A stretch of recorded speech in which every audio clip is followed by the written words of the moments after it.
The first self-discipline is simple. Growth and development. Growth and development.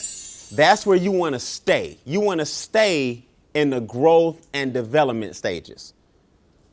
The growth and development stage, I want you to write down A, B, and C up under it. This is where you have the most fun, in the growth and development stage. You have no choice. B, this is where problems are solved with ease, in the growth and development stage. Because everybody's into what each other's doing. Everybody's having fun. People who have fun always perform at a higher level because you love what you do for a living. The camaraderie, the energy is there. Nothing from the outside can stop it. It's just like a sports team. Anybody into sports, right? It's just like a team going on a rally. The other coach has to call timeout, not because they have a game plan. We just got to break up all this good fun y'all having right now. I can throw an alley-oop behind my back and another person would just go up and get it. When everything is clicking on all cylinders, the other coach has to stop it. That's what phase one is. We call that phase one. Phase one is growth, development, synchronicity. Everyone's on the same page. We call it one big giant step forward. Problems are handled with ease in this phase right here. Because you're having so much fun and so many things are going positive, nothing negative is even allowed to mess up this synergy. Does that make sense to you guys? That's where you want to stay. Always moving in a positive direction, always treating each other like you have each other's backs, always within the team. Now, I don't know what you can do above you.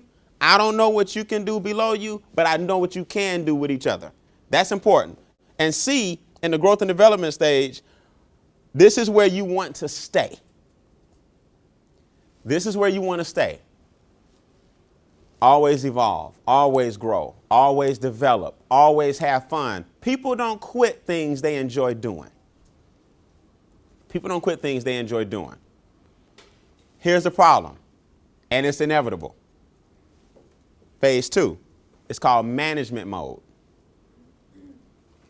Management mode. See, you can stop growing and developing to a point where you start managing each other. Now, no one's having fun anymore because management mode is where the politics set in. Now we're looking around and we're trying to govern each other to make sure everybody else is doing what they're supposed to do instead of you doing what you're supposed to do. And now you got a bunch of managers within the team and nobody's growing and developing. Phase two is a deadly pitfall for every organization. It's called management mode. And different small things take a group from growth and development to management. Different small things. It's really nothing huge. Small little things come together and take you out of phase one into phase two. And then here comes the dreaded phase three. Phase three is defense mode. Defense mode is when one of your peers tells you that you're in management mode and you get defensive. You get an attitude. Now no one can tell you anything now. Now, instead of the fun we were having in phase one, when things were booming, attitudes were positive, synergy was kicking, alley-oops were being thrown, I'm going up dunking. Now, the same two people that ran together in phase one got in management mode in phase two. And when we try to correct it, now everybody's got an attitude about who are you to tell me what to do. Now you got defense happening in the organization. Now, when everybody gets into defense mode, now phase four kicks in. But what we can do is make you stronger. And then now when you recognize it, you go, you know what? This is the exact person I've been trained to handle, and I'll handle it my way accordingly. You know, life isn't always fair, and I'm not the person, again, that tries to create that golden picture. But just make life worth it. It's not fair, but it's worth it. So with that being said, we covered some of this already. These are either roadblocks to success or they can be stepping stones. You have to determine which one it is for you. You know, I always talk bad about emotions, but they're good emotions too. I talk about controlling your emotions, but it's good to be excited. It's good to celebrate and be celebratory. It's good to be passionate. So my mentor taught me a long time ago, Brian, don't kill people's emotions just because you're emotionless. No. Don't make it sound like emotions are always a bad thing. You got good emotions and you got what? You got bad emotions. We talked about that earlier. That's why I wanted you guys to come up here and celebrate. It's good to celebrate some things you've accomplished. I don't care if it was something as natural as having a child, your second marriage. All these things are good because we don't get to brag enough, and you should. We talked about friends and family. They love you.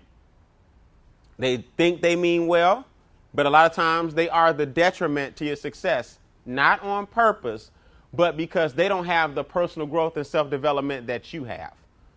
So can you imagine being married to someone who you're reading personal growth and self-development books, you're being positive and optimistic, you want to go do something strong and something for the family, and all they want to do is drink beer, watch the game, sit at home, and be negative? It's not going to work. It's just not going to work. Now, you have to ask yourself a question. You may love this person for some other qualities, but as it relates to what you're trying to do, they just don't fit. Okay, so we can't have an all or nothing attitude. We have to understand that people are different based on their experiences. The law of diminishing intent. This is brand new. The law of diminishing intent means the longer it takes you to do the things that you say you're going to do, your will to do it starts to diminish. It really does. So if you're going to lose weight, start losing. If you're going to improve your relationships, start improving. If you're going to start doing more for the community, start doing it. If you're going to start going to church more, it's time to go. See, in other words, some change takes time, like stop smoking and all these different things takes time. Some change you can start tomorrow, though. And in those baby steps to start making those changes tomorrow, you'll find that the law of diminishing intent won't catch up with you. Write this down. Procrastination is the graveyard for success. Amen. Procrastination is the graveyard for success. You have to learn that these laws can work for you or they can work against you. And the law of diminishing intent is one of them. That bad boy works on all of us. Okay? The longer it takes you to do the things that you say you're going to do, your will to do it starts to diminish. I'm going to clean up the house. I'm going to get out there in the garage. I'm going to get in that attic. And meanwhile, the attic is just piling up. And then after a while, it gets so, it becomes such a monstrosity. It's hard to even imagine tackling that stuff up in that attic. Well, it's because the law of diminishing intent caught up with you. So while you said you were going to clean it up, you were steady putting stuff in. Now, when you go up and look at it, you're like, you know what, next year. And your will to do it just dropped another notch. You will never get around to it. I'm going to spring clean. I'm going to spring clean. Yeah, how long you been saying it?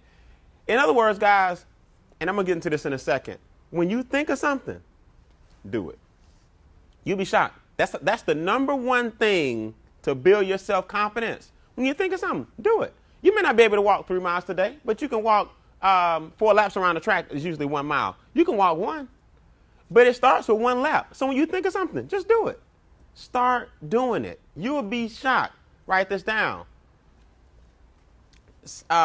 Taking action now brings satisfaction now. Taking action now brings satisfaction now. Nothing worse than having a plate full of, just a plate full. And everybody says, my plate is full. My plate is full. Even here at work, my plate is full. I got so much I got to do. Look, you eat the elephant one bite at a time. Start scraping some of that stuff off the plate. So when you leave home, you can go check, check, check. These are some of the things I got accomplished today. I'm going to give you an exercise that'll help you overcome the law of diminishing intent. This is small, but it really works.